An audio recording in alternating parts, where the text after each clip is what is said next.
Halo, selamat datang di dalam perjalanan kita dalam membongkar rahasia di balik kepribadian manusia.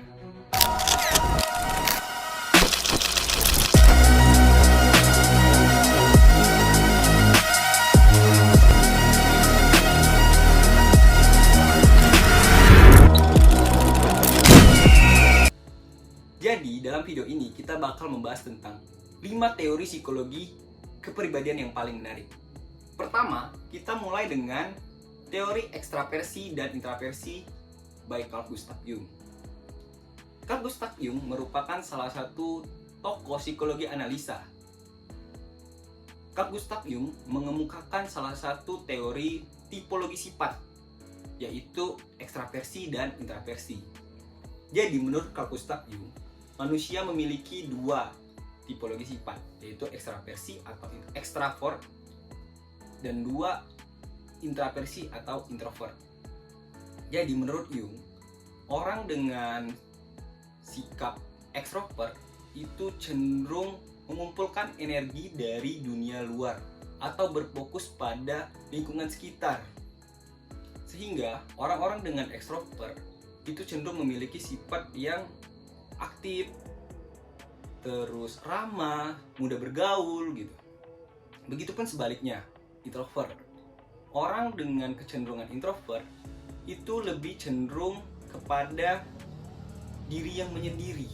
Karena orang dengan introvert itu berfokuskan energi mereka pada diri mereka sendiri atau diri internal. Sehingga mereka lebih suka menyendiri, memikirkan hal sendiri gitu. Nah, sebenarnya nggak ada manusia yang seutuhnya itu ekstrovert atau introvert. Karena pada dasarnya manusia memiliki sifat ekstrovert dan introvert. Namun ada yang menonjol di antara dua hal ini gitu. Untuk teori yang kedua, itu masih dari tokoh yang sama, yaitu kita bakal membahas tentang persona by Carl Gustav Jung. Persona merupakan salah satu macam teori archetype yang dikemukakan oleh Carl Gustav Jung. Jadi, di dalam teori archetype, salah satunya adalah persona. Persona merupakan topeng kepribadian yang kita gunakan pada saat berinteraksi dengan orang lain gitu. Jadi, Carl Gustav Jung ini percaya bahwa setiap orang memiliki topeng kepribadian yang ditampilkan untuk memenuhi harapan atau ekspektasi orang lain terhadap diri kita gitu. Seperti misalnya pada saat kita berinteraksi dengan orang yang lebih tua dan teman sebaya, itu pasti kita bakal menampilkan kepribadian yang berbeda gitu. Misal dengan orang tua kita lebih sopan, lebih santun gitu. Dengan teman sebaya kita lebih lepas, lebih nyeleneh, lebih aneh gitu. Nah, itu merupakan salah satu persona yang dibahas oleh Carl Gustav Jung. Selanjutnya, untuk teori yang ketiga, kita bakal membahas tentang sebuah teori yang dikemukakan oleh salah satu tokoh psikologi yang paling kontroversial, yaitu Sigmund Freud. 3 bagian pikiran menurut Sigmund Freud. Sigmund Freud merupakan salah satu tokoh yang paling kontroversial di dalam psikologi.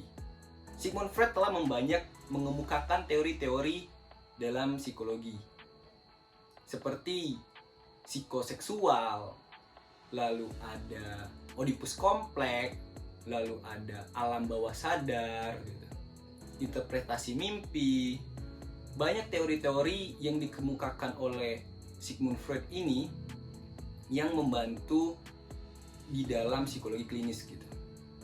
Tapi di sini kita bakal membahas tentang 3 bagian pikiran, yaitu ada id, ego, dan superego. Id merupakan bagian pikiran yang merunjuk atau mencari hanya kepuasan gitu, tanpa memikirkan baik buruk atau benar salah gitu.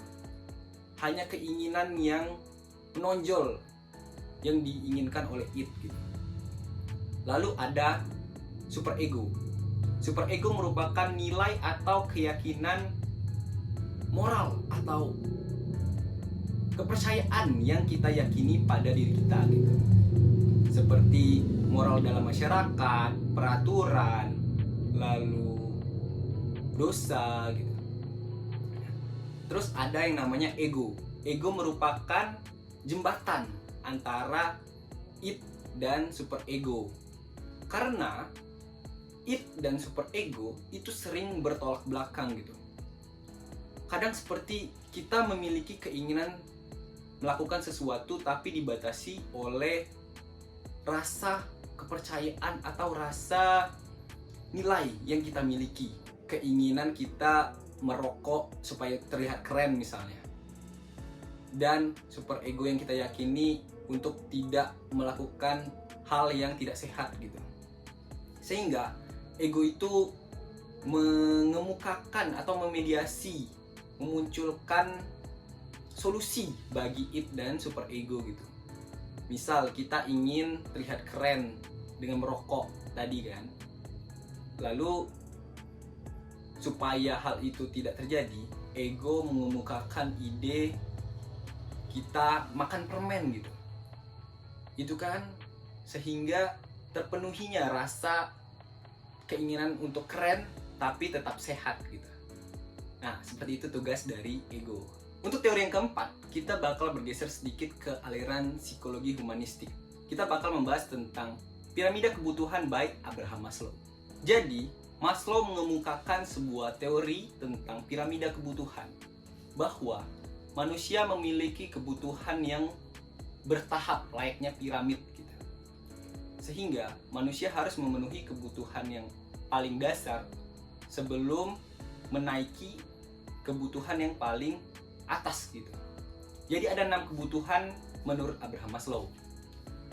Yang pertama itu adalah kebutuhan fisiologis atau kebutuhan dasar. Di dalam fisiologis dasar ini, manusia harus memenuhi kebutuhan seperti sandang pangan, pakaian, baju. Jadi emang kebutuhan sehari-hari gitu.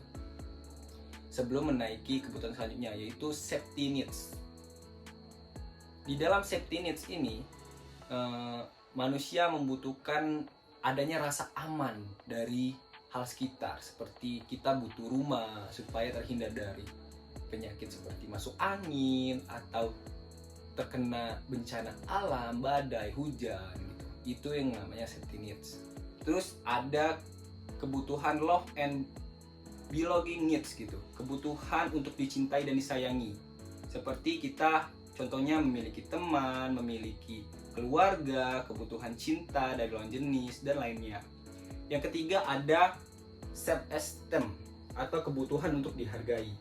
Seperti untuk mendapatkan pujian, piagam, hadiah, tanda jasa gitu. Dan untuk yang paling atas itu adanya kebutuhan aktualisasi diri. Contohnya kebutuhan dan keinginan untuk bertindak sesuka hati sesuai dengan bakat dan minat yang kita miliki gitu. Selanjutnya, untuk teori psikologi kepribadian yang terakhir, kita bakal membahas tentang bagaimana urutan kelahiran mempengaruhi kepribadian seseorang by Alfred Adler. Jadi menurut Adler, anak pertama memiliki perasaan yang berkuasa, memiliki superioritas yang kuat, kecemasan tinggi, dan kecenderungan overprotective. Lalu ada anak kedua, the second born. Anak kedua itu cenderung optimis dalam memandang masa depan, kompetitif, dan ambisius. Lalu yang ketiga ada anak bungsu atau youngest child, di mana lebih cenderung memiliki sifat yang manja, penyayang, bersungguh-sungguh gitu. Terus yang keempat ada anak tunggal. Anak tunggal itu cenderung memiliki sifat yang kompetitif, superioritas tinggi, memiliki konsep yang diri yang besar, kurang memiliki sikap kerjasama, minat sosial, dan bersikap parasit gitu. Oke, mungkin itu saja 5 teori psikologi kepribadian paling menarik. Diharapkannya dengan kita memahami bahwa teori dari ekstraversi hingga bagaimana urutan kelahiran mempengaruhi kepribadian itu dapat menambah wawasan kita tentang bagaimana kompleksnya kepribadian yang dimiliki oleh manusia gitu. Mungkin itu saja untuk video kita hari ini. Terima kasih sudah menonton. Saya Revaldi Putra Wijaya. Terima kasih.